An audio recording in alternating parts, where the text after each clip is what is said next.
Hello, everybody, and welcome to the One Shot, where we look at a tabletop role playing game, then do a one shot of it, and then come back to review it. I'm Cody. And I'm Joe. And we're here with another one shot. Yeah, we're doing Uh a new one. Kids on yeah, Bikes. See you later. It was fun while you were around. we rode off into the sunset. My character's name was Karen. It was. It was a wild time. It was a wild time, wasn't it? But It's anyway, been a long time since that recording, too. it has. Yeah, that was a beefy one shot. Yeah, it was fun. It was a lot of fun. Yeah, yeah, yeah. But hey, we're back with another game to look at and review and talk a little bit about and then we'll kind of go from there. So, this time sort of the third angle of the one shot family um has chosen our game for us today. It is Mork Borg, Gasp! uh, or Morkburg because there's umlauts over those O's, Okay. um, which is a 2019 OSR style RPG created by Pell Nielsen and Johan Noir, which was published by Occult or Mastare Games, Stockholm Arena, and Free Leagues Publishing. So OSR stands for Old School Revival or Old School Renaissance, which is essentially a subgenre of RPG which has taken inspiration of the early RPGs of the 1970s. Um, so think like your advanced Dungeons and Dragons book games like that. So as such, it seems to be focused more on dungeon crawling and combat rather than social encounters or a heavy role playing element. On Morkborg's official website and on their Kickstarter, it is described as a metal album of a game, rules light, art heavy. Um, yeah, it is a relatively short book. It's about 95 ish pages. Which, if you are a person familiar with tabletop role playing games and tabletop role playing game books, you'll know that that is kind of on the svelte side. Yeah. Um, No, it's a very quick read. and from flipping through the book, yeah, I would say that this is a pretty accurate description of it. It is a beautifully designed book. It combines lots of weird, cool like art styles, different typesettings, fonts, different ways of portraying information to you, the reader. And there were like things times that I found it like a little bit difficult to read. But for the most part, the things tough to read were mainly like flavor and table setting and world building. And then most of the need to know stuff was well designed. So, Cody, right off the bat, do you want to give us an overall impression, your impression of just like the source book in general? Because um, for me, it was a like I said, it was beautifully designed, but sometimes a little not daunting is not the right word, but just a little like what's going on here, guys. So I'd like to get your So initial impressions on the book itself. yeah, so presentation, this book is fucking gorgeous. Like, whoever their graphic designer was, they need a raise or more praise because the metal album, the gothic style, like it's almost like a horror book looking at it. Um you can really feel like this book just oozes what type of game this is just by looking at all the different elements. I do agree that some of their font choices were a little difficult to read, but ultimately I was still like it's a 90-page book and it's not like or like paper to paper filled with words. Like uh in most cases there's probably maybe a couple paragraphs on every page. So it doesn't really bother me all that much, although it is like something that I did notice that I'm like, wait, what am I reading? But like again, Mhm. it's so minor because like this book is gorgeous. Like if you just want like a really cool book to like have in your collection that like you could just like browse through and be like, damn, this is some like really dark metal shit that I love. This book is like, it's choice. It's very choice. Um, Yeah. in terms of like the actual mechanics or like how I feel about the game, this is a tabletop role playing game that isn't about telling heroic stories of daring adventures um, at all.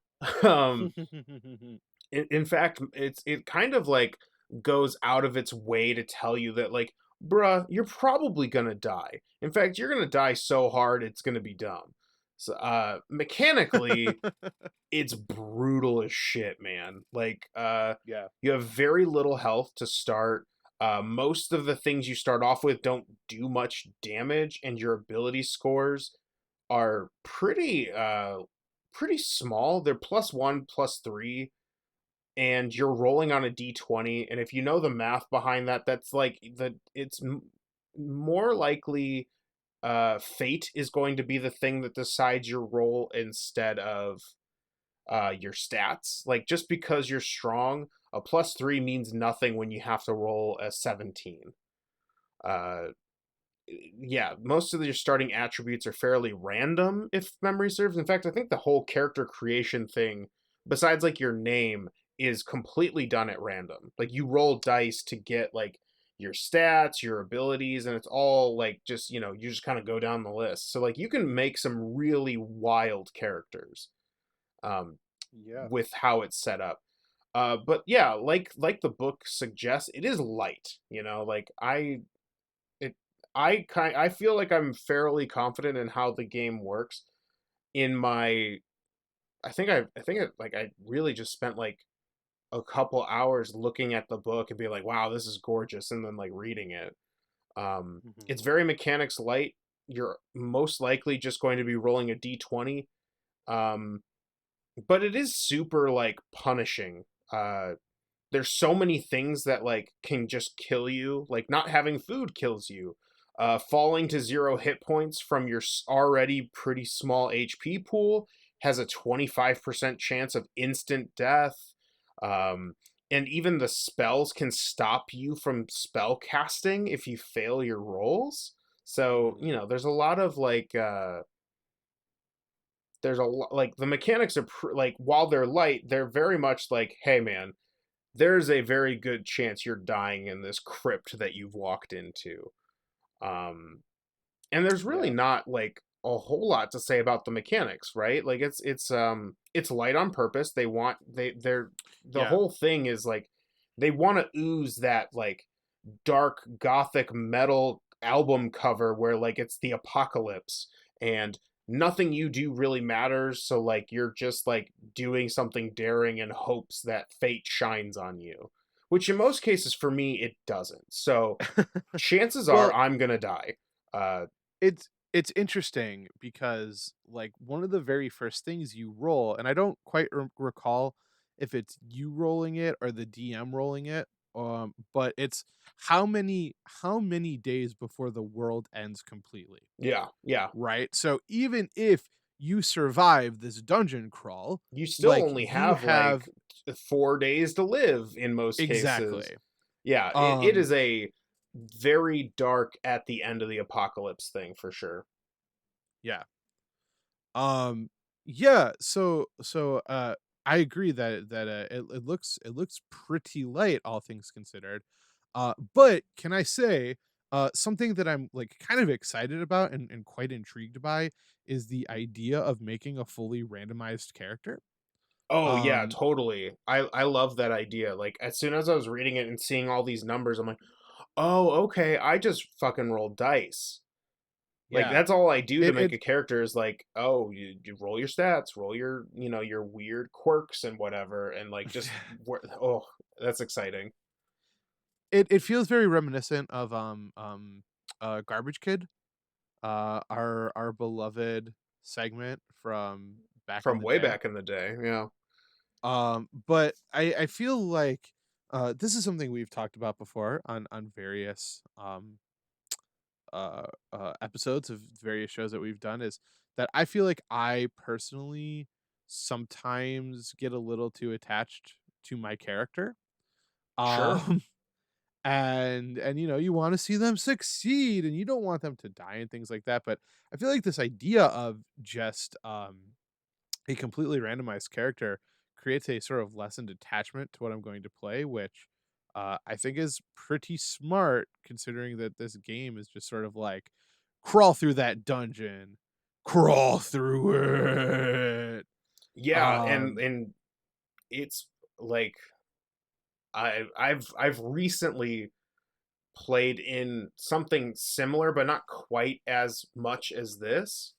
yeah. So it'll be nice to see what like how brutal it is. Like in the other game that I was playing, I made 5 characters, and one Oh of wow. them, yeah, like I was told to make 5 level 0 characters because there's a good chance that all but one live, and it's like, or all but one die. And it's like, oh, Mhm. okay. And literally, no joke, in the first encounter of the game, 2 of my characters died immediately. So I'll be interested to see like just how brutal this game is, and like it. Do you I'm excited to play it.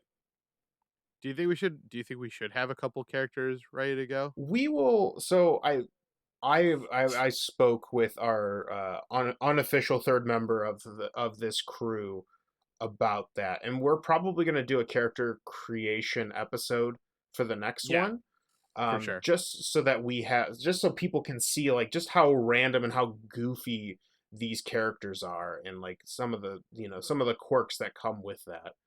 But I don't know if we'll be making others. I'll be waiting on David's response for that. The I'm the sure there'll official probably be word. more than one.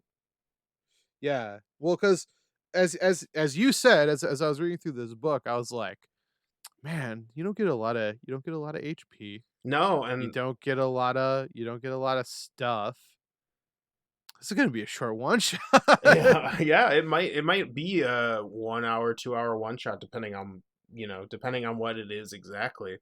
But Not that there's anything wrong with that. no, and I think that's what's nice because I'm so used to like my bread and butter is that heroic fantasy where the players are playing these characters that like develop over the course of years, and like there's highs and lows and all this like character development, but like it's nice to get into a game or a style of game where it's like like just that character surviving that hour is exciting, Yeah, whereas like because sometimes like it's kind of like the difference between watching like a one-off movie and like watching an entire television series, right? Like with a movie for you get sure. all that action packed goodness all crammed up into one contained event, where it's like a a television series you got to wait for like the whole season and do all that stuff, so it'll be a nice change of pace. um Yeah. but since this isn't usually my type of game, none of the mechanics are really sticking out other than like, damn, I hope we make more than one character, because I when I was reading like how much damage does a normal thing do, you can literally get one shot in the first like couple of seconds of combat, and all of your health is gone. Yeah. So I guess that would be, I'm curious to see how ruthless this game is, and to see, because I would consider myself in terms of I feel like there are different types of tabletop role playing game players, right? um the Mhm. dice giveth and taketh away from me. Sometimes I'll roll a 20 and it's exciting and fun, but a lot of times I will also just roll like 3 ones in a row. Um so we will see how the fates handle this on this particular game, because I am very swingy. There's some nights where it's like, dude, I can't roll below a 13, and then some nights it's like I rolled 6 ones. So Yeah. yeah, we'll see how I do. Chances are whoever I make, don't get attached to them because they're probably dead af. Yeah, that that is something that I was kind of curious about as well. just because, like I said, I do tend to get um a little attached to my characters. Um and so, I'm going to be curious to see where my level of enjoyment comes from, simply from just doing like combat without any of this like long form storytelling.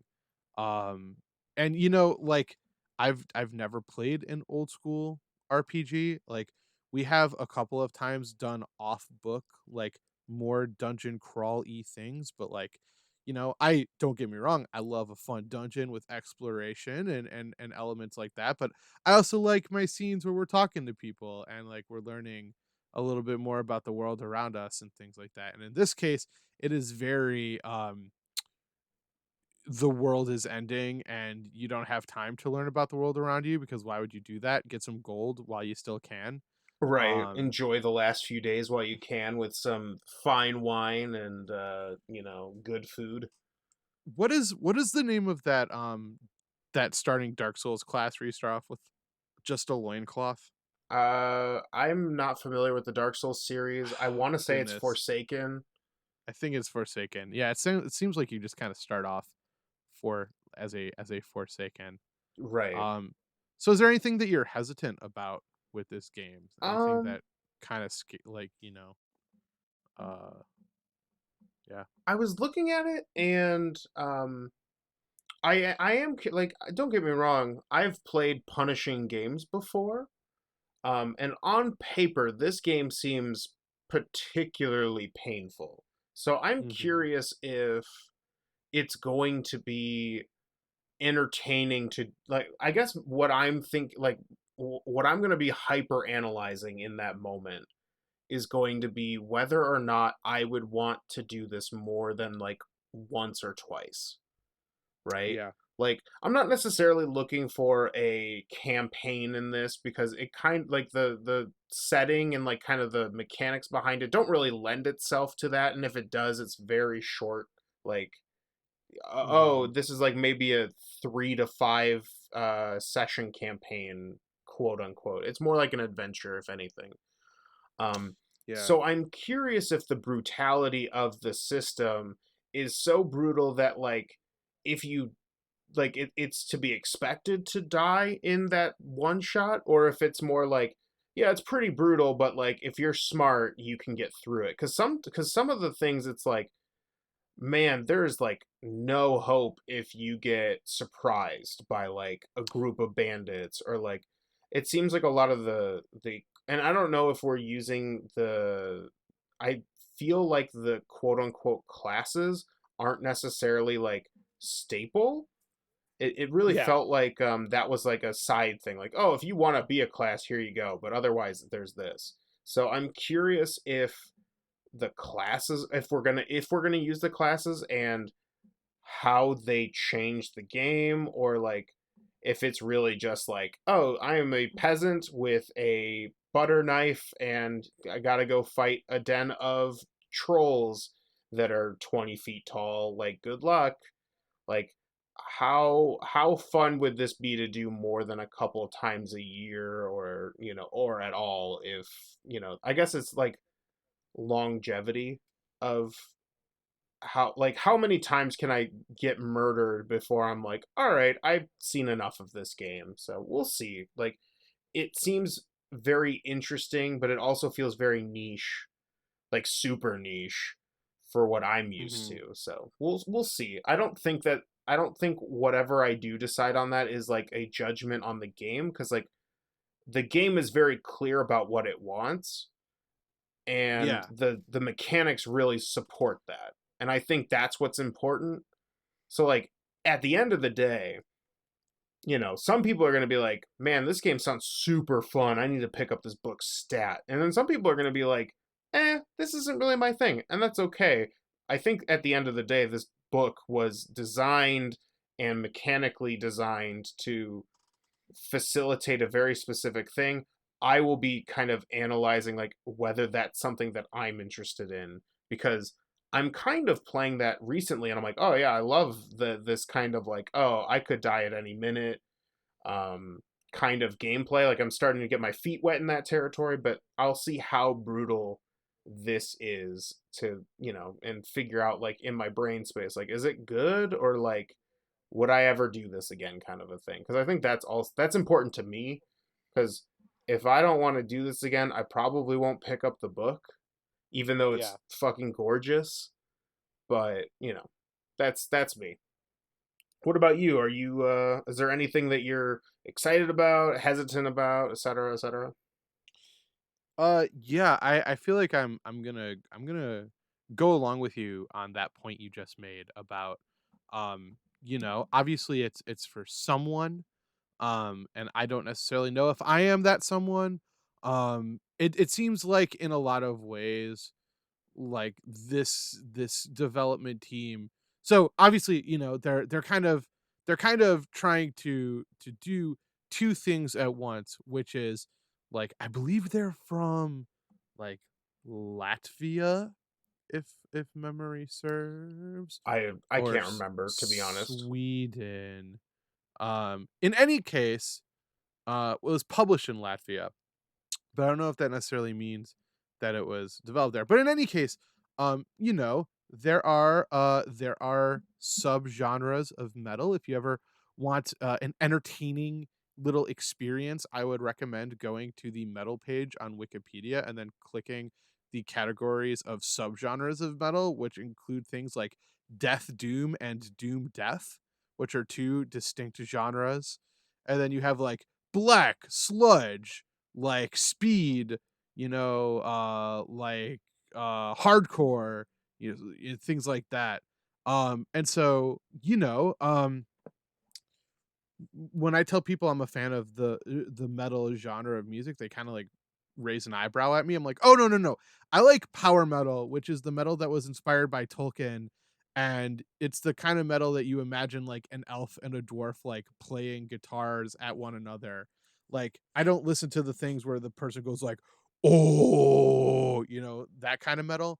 And Sure. this very much feels like that's one of the things that they were going for. Is they were like, man, like those vans that have just like undead Vikings like crawling out of, a lightning mountain towards, a town or whatever. Which is cool. And like, there's part of me that is kind of interested in seeing what an old school RPG feels like, just because I am so used to the, still, let's be real, still combat heavy Dungeons and Dragons 5th edition, but a system that has developed far beyond you are a teeny tiny little piece of plastic moving forward and hitting things with an axe. Now you're going to a town and talking to people and things like that. Um so, I there's a part of me that likes those social interactions. But I'm kind of curious to see how I do with just sort of like a you are a freight train constantly moving forward, and you are, um constantly working toward your ends. One thing I'd like to point out, Yeah. um not on top of reading the book, I spent some time on the Mork Borg website, Okay. I did not do which that. once again, really cool website design. It's one of those deals where it's like as you scroll down the page, like the pages shift in different ways and things like that. Um, I'm not describing it well, but it was a neat website to kind of go through. Um, and one of the things I thought was really interesting was they have like three sections, which is like buy the book, like get some resources, which is where you can like download like like fillable character sheets and things like that. And then the last section was about like becoming part of like the Mork Borg community. And it seems like this creative team is very encouraging of fan made content. Um which is like it seems like they're pretty much okay to like license out like the names and ideas to like pretty much any idea. And there's like some rules that are like, hey, like the more brutal the better, and like, this and that and the other thing. But it seems like there's a pretty robust like player created like archive, like adventures, dungeons, items, monsters, and things like that, which I think is really cool because, you know, collaborative spaces are always really neat. And that's the idea that these guys are so like into this idea that if you like it yourself and you wanted to build your own scary dungeon with weird black metal, dark metal, death metal creatures, then you too could become part of the Mork Borg party, which I thought was really cool and is something that I appreciate about this development team, even if the book isn't necessary, or even if the game isn't necessarily for me. Which is, you know what, that's a an idea for after the game. But as of right now, I'm excited to sort of get like a straight dungeon crawly experience, and curious to see how my personal Dungeons and Dragons sensibilities line up with something that is a little bit more streamlined and brutal. So Yeah, 100%. This is gonna be fun. yeah, I for one am very excited. I love playing games, and this has been a fun experience in terms of trying out like what we have now played three. Well, after this this next one shot, we will have played three like pretty radically different games, each of which focusing on different elements of like what makes role playing games great, right? Like Kids and Bikes Yeah. was pretty like narrative heavy and pretty like social role playing heavy. This is going to be really combat heavy, and then Worldwide Wrestling was different. Um, it was I it don't know was how to wrestling. describe it. But yeah, any final thoughts, or shall we wrap her up? Let's wrap her up. I'm ready to get murdered. Let's do it. Oh, Cody, Ooh. Cody, if people liked what they heard in this episode and they want to learn more, where can they learn more? Okay, I'm gonna stop doing that. That's probably good That for your voice, yeah. Yeah, for sure. They can find us at our website at www.fandomroulette.com, where all of our stuff goes live as we're putting it up on that World Wide Web, and you can find more information on there. But more importantly, if there's a tabletop role playing game that you would like us to try out, you can go to the bottom of our website and fill out the form. No super detailed information is required other than like an internet handle and whatever it is you'd like us to tackle. And hey, Cody, if people want to listen to this episode, but they don't necessarily, or if you want to share this episode with a friend, but they don't necessarily use the same podcasting apps as you, where's the place that they can go to find more episodes of Fandom Roulette? We're on YouTube, SoundCloud, Spotify, Stitcher, basically all of your RSS podcasting apps. All you got to do is search Fandom Roulette. And hey, Cody, if people want to send us a meme or get in contact with us or just say hey and see how we're doing or things like that, where are some social media places that people can find us and hang out with us and engage on the interwebs with us? We're on Twitter at FandomR_podcast. That is our Twitter handle. And if you're more of a Facebook and Instagram user, we are on there as well. Just search Fandom Roulette.